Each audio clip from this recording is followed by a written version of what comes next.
नमस्कार भैया, अनमोल धमाल चैनल के सब्सक्राइब करे खातिर इ लाल रंग के बटन जरूर दबाई और हमार नया वीडियो जल्द से जल्द पावे खातिर घंटा के निशान जरूर दबाई। धन्यवाद। अभी तकले कमालवा ना आवे, 10 साढ़े 10 बज गए। हमरा भूख लाग गई बा, कहाँ रह गए। सवेरा ही से खेत कोड़त कोड़त हम हैरान बनी। पड़ल हुई मेहरारू के फेर में जात हई, देखत हई घरे जे का करता। अभी तकले ना आवे। का हो, कहाँ बार?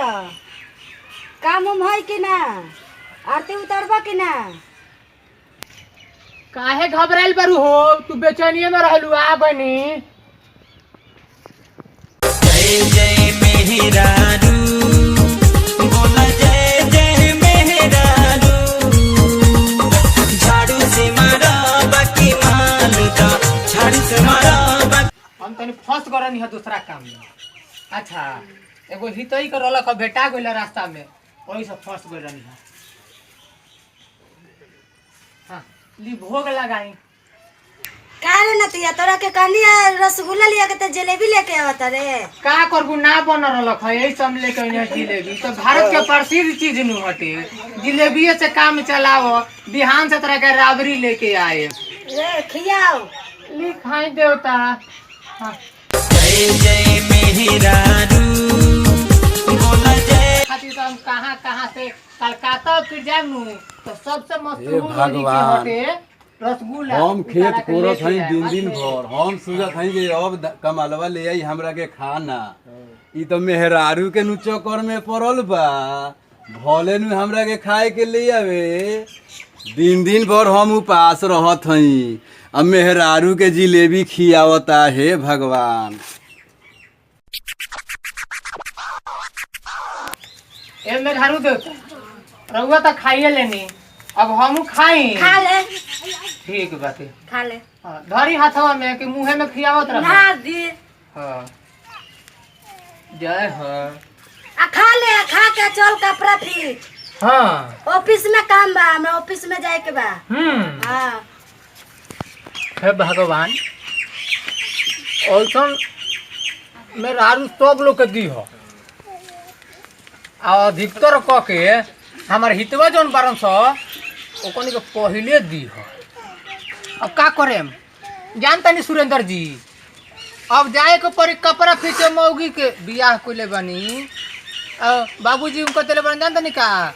और फुटफुटिया काहे खातिर घूमे में ठाड़ू के लिया के अब ऑफिस लिया जाए के पड़ी। बुझनी बड़ा दिक्कत बा। ए जे कहता नहीं बियाह नत करी लो, और बोले तो बियाह खातिर हाबराज बनी लोग करी लोग, अब भोगी लोग।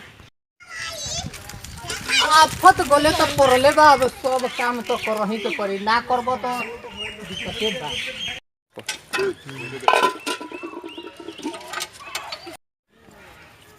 जब से हुई है शादी सलमा रो रही है, आफत गले पड़े हैं उसे निभा रहे हैं। जब से हुई है शादी सलमा रो रही है, आफत गले पड़े हैं उसे निभा रहे हैं।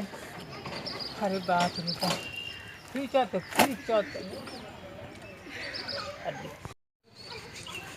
जानता नहीं लोग, आज के डेट में मेहरारुए सब कुछ बा।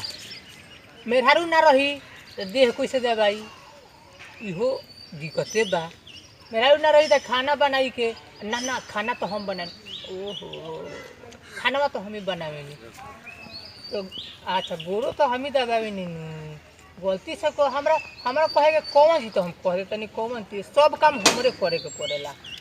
का करे ए भाई, तो ऐसन जमाना बा, ये घड़ी के युग जमाना पलट गइल बा। लोग कहला के कलयुग है, कलयुग ना हो, ये साचो के भ्रष्ट युग बा। साचो के भ्रष्ट युग बा। मेहरारू के कपड़ा फीचे के पड़ता। जीना है तो हंस के जियो, जीवन में एक पल रोना ना। का हो मंटू कमाल, हाँ भाई बोलो समाचार। होई का करता रे मर्दे साड़ी फीचता रो। सारी हो हमार गमछी हो। ए मर्दवा ई त तारा मौगी के साड़ी लागता। तू देखिए ले लो मर्दिया। ए मर्दवा आजकल जमाना सही नहीं के मेहरारू के मर्दवा साड़ी के फीचले बा। देखो आज के जमाना में हाँ। नया नया सिस्टम चल गइल बा। साड़ी फीचा गए। आ तोर बाबू कहाँ बारो? बाबू गइल बारन खेत में। अब ते साड़ी फीचता रे। ए कमालवा के बाबू, कमालवा के बाबू। हट मर्दिया, बाबू के कौन काम बा हो? अरे बाबू साहब बाबू से कहे ममरोका कि मेहरारू सारू हुआ खेत में कोड़ा तरन मरो तरन तू सारी फीचता रहो। ए हमर रोज के ए काम बा कमालवा के मर्दिया। बाबू है ने वह है ने का हो भाई तार बेटवा का करता मर दे का करता? मेहरारू के सारी फीचता। ए ओ ना बाबू ना तार धोती हो।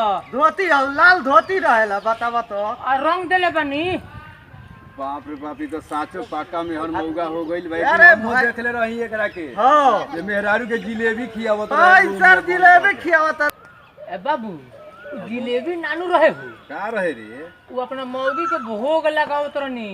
तो भोग भाई से देखो आवल हो है ने भाई। एने यार वो के भाई देख लो, हमरा बेटा के करना के साथ काफरा फीचता है बताओ। हमरा बेटा के करना में देख देख ले। ला ये अपने बताओ। ये बतावा कि जो हई दिन भर हम खेत में कुदार चलावत हई, आई का करत आज एक मेहरारू के साड़ी फींचता, कपड़ा साफा फींचता। मेहर मौगा हो गए मर्द। काका मेहर मौगा हो गइल बा। तोहर बेटा आज मेहर मौगा है। हाँ हमर तो नामे बदनाम कर देलो। ए भाई रोहुए लो तू लो समझावा लो।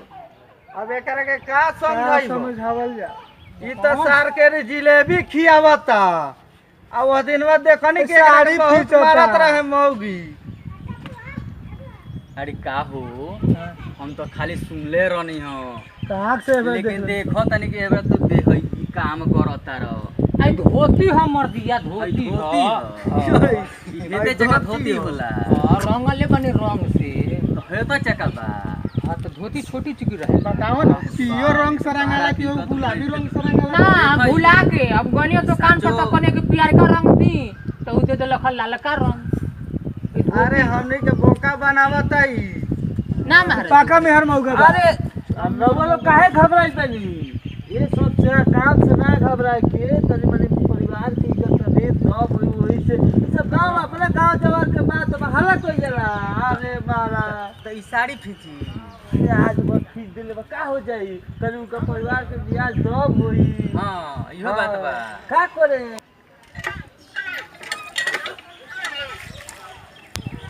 कोई लख लोग हमार तो अरे कल बा आंगना में कल नहीं थे, हमार तो कल बा बहर। तो हम आज मेहरारू के साड़ी खींचत रही तो देख ले लख लोग। आ वो लोग अरे आंगनवा में का करत थे, वो लोग के घरवा हम नहीं देखे का, वो लोग के घरे तो हम देखे ना जानी। ओई लख लोग बड़का हमरा के समझावे।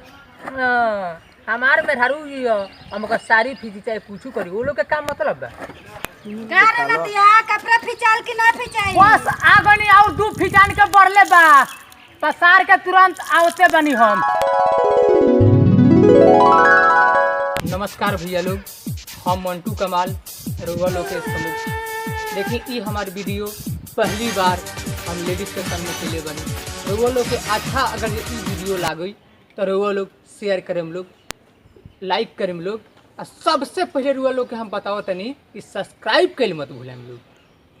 आ देखी आज से ही अनमोल धमाल हमारा चैनल पर रानी जी बानी, यहाँ के भी कुछ कहे के चाहता है। नमस्कार, ये वीडियो के देखन मत भूलें लोग।